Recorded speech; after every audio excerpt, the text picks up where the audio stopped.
Chapter 2. A steady, relentless downpour was drenching the sandy hills of central New Mexico.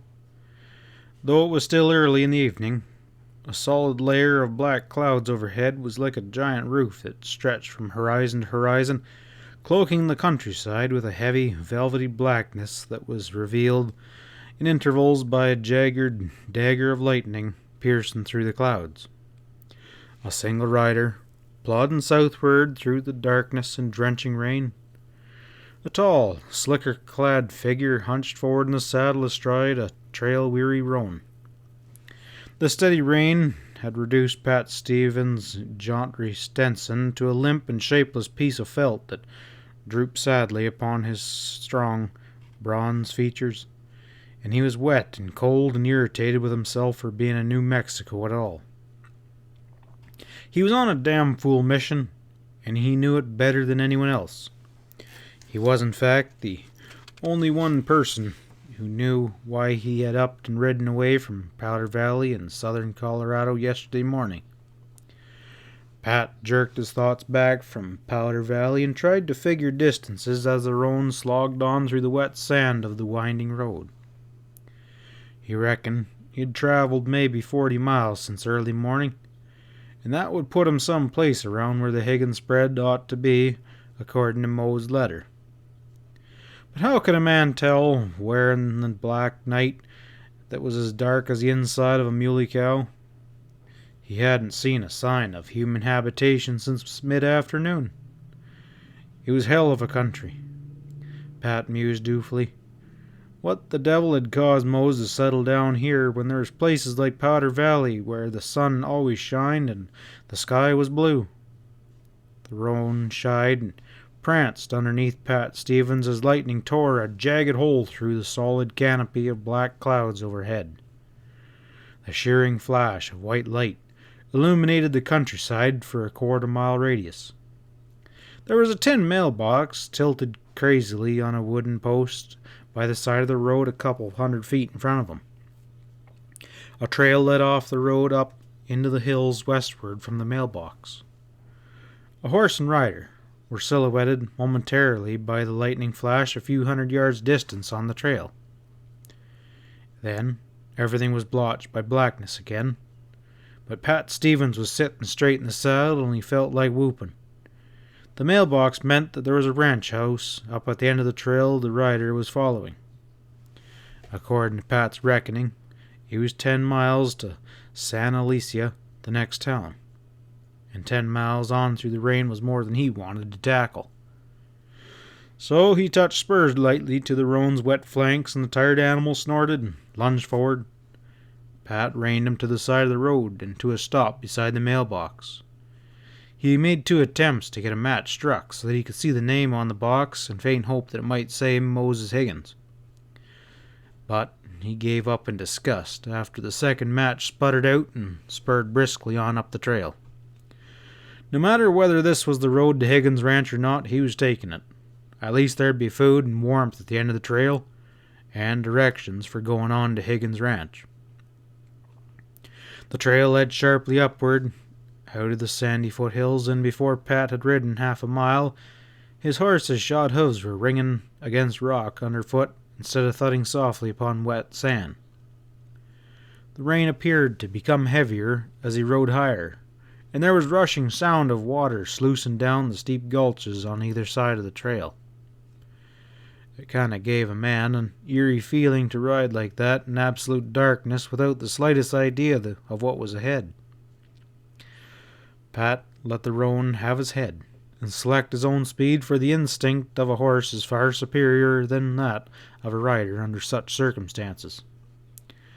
The lightning began to play tricks with Pat's eyes and ears all at once.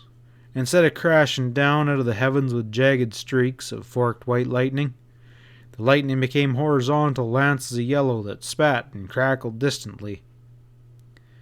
Pat pulled the panting roan up short and rested his hands on the leather-covered horn of his saddle.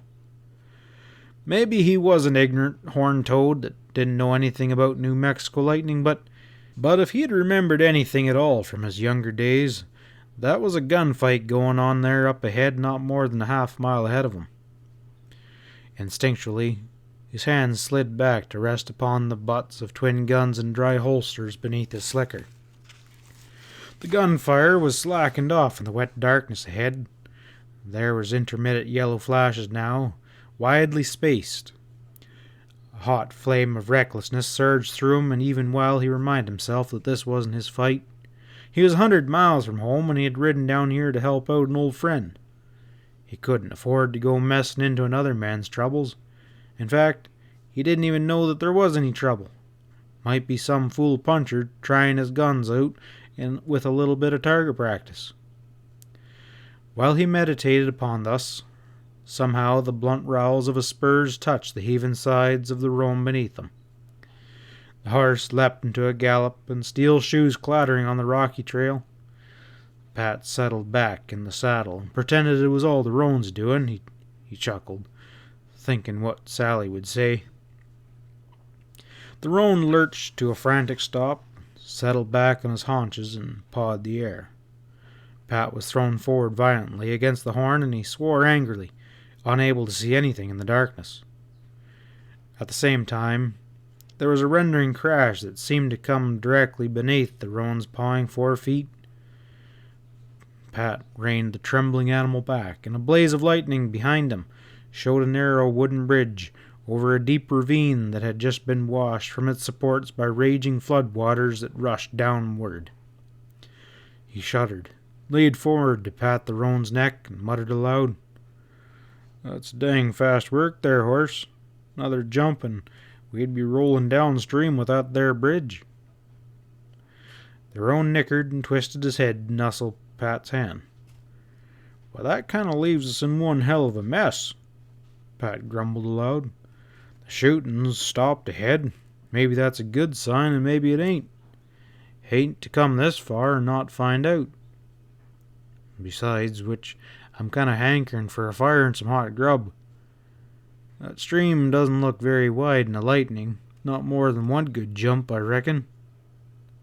He cautiously urged the horse forward to the brink of the raging torrent, and let the roan lower his head to sniff at the tumbling water. "What do you think of it, horse?" Pat questioned as the horse snorted and sank back. As though he understood the question perfectly, the animal tossed his head and turned away. Pat rode him back 50 feet, then turned him and put him towards the stream at a slow lope. It was a crazy thing to do in utter darkness. He wasn't sure how wide the jump was, whether the roan could see to take off on the edge. He felt the animal's muscles tighten underneath him and heard the surging roar of the swollen ravine beneath him, and then the roan was scrambling for his footing on the other side. Pat Stevens forgot that he was a staid rancher with a wife and boy at home. He let out a gleeful yelp and spurred on up the path. There was no more shooting now, but off to the left he discerned a faint glow of light behind a drawn shade outlined in the window of a house. Beyond the lit window was the blur of low ranch house buildings. He rode forward slowly and shifted his position in the saddle and groped backwards beneath the slicker in order to get a hold of the butt of his right-hand gun. Somehow that single, silent, lit window presented an ominous aspect after all the shooting that had gone up there a short time previous. Pat felt the short hairs on the back of his neck stand straight up as he reined cautiously into the hard-packed dirt of the ranch house. Was everybody dead inside the ranch house, or were unseeing eyes watching him behind that window over the sights of a rifle, waiting for him to ride closer? He shrugged off his unease and grinned at himself. Getting scared as an old maid, by goodness. That's what came to letting dust accumulating on his guns. If somebody said boo, he reckoned he'd hightail her out of there yelling like a skittish yearling. He pulled up 10 feet from the window and helloed. "Hello, inside? Anybody home?" There was no answer from the house, no discernible movement beyond the shaded window. The heavy rain was slackened to a drizzle, and the flashes of lightning showed that the storm was moving on south into the flat desert country. A horse nickered from the corrals at Pat's right. His roan lifted his head and nickered eagerly in reply. And again Pat shouted, "Hello in there! Is everyone dead around here?" His voice was echoing back to him from the silent building. With an impatient exclamation, Pat Stevens swung out of the saddle onto the soggy ground. He dropped the reins from the roan's neck and walked forward, dragging his gun out into the open from under his slicker. He had taken 4 strides towards the house when a door jerked open wide and showed a rectangle of yellow light. The slim figure of a girl was outlined in the doorway with a hand up to shade her eyes, peering out into the night. Pat Stevens stopped in his tracks. He couldn't make out the girl's face, but the outline of her body told him that she was very young. There was a lithe grace in her stance, a suggestion of wildness like that of a young animal brought up to bay, defiant and proud, yet fearful. He made a movement to holster his gun, and lamplight from behind the girl glittered on blued steel. Her left hand swept up from beside her, where she was holding the gun concealed by a fold of her dress. Pat opened his mouth to shout at her, but a blast of flame spoke before he could utter a word. He felt the numbing shock in his right arm, and staggered sideways, going to his knees. Faintly, he heard the girl in the doorway laughing. A shriek of hysterical laughing that rang out loudly into the night's silence.